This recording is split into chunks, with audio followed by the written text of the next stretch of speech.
और नाजरीन अब आपको बताएं कि नीपा चौरंगी पर वाटर कॉर्पोरेशन की सेवरेज लाइन डैमेज हो गई है, जिसके बाद शहरियों को किन मुश्किलात का सामना है। मजीद तफसीलात जानते हैं कराची के नुमाइंदे कफील अहमद से। कफील, आगाह कीजिएगा, किन मुश्किलात का सामना करना पड़ रहा है शहरियों को? रिपोर्ट कर रहा हूँ नीपा से। और एक और मसला कराची का कि इस वक्त सूरत हाल ये कि लाइन डैमेजेस हो रही हैं। गुलशन के इलाके में BRT की मनसूबा बन रहा था और यहाँ पर ये कराची वाटर कॉर्पोरेशन की लाइन है जो कि सीवरेज की लाइन है। बदतरीन इस वक्त जो है वो यहाँ से तलबा तलबा जो गुजरने वाले हैं उनको मुश्किलात हैं। यहाँ जो शहरी गुजरने वाले हैं यहाँ भी इस वक्त जो है वो काम हो रहा है। फाइज मेरे साथ मौजूद। फाइज, कितनी प्रॉब्लम हो रही है ये लाइन जो डैमेज की गई है सीवरेज की?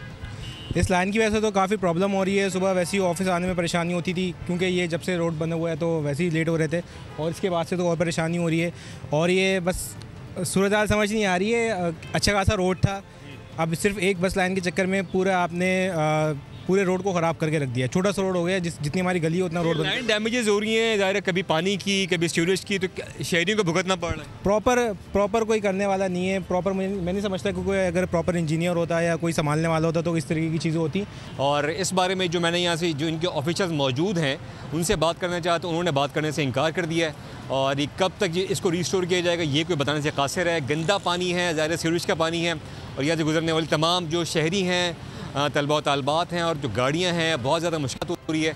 और शहरियों को यही मुतालबा है कि अगर कोई काम करना है तो उसको बाकायदा प्लानिंग के तहत और मनसूबाबंदी के साथ किया जाए ताकि शहरियों को कम से कम मुश्किलात का सामना। सब्सक्राइब करें और बेल दबाएं ताकि कोई खबर रह न जाए।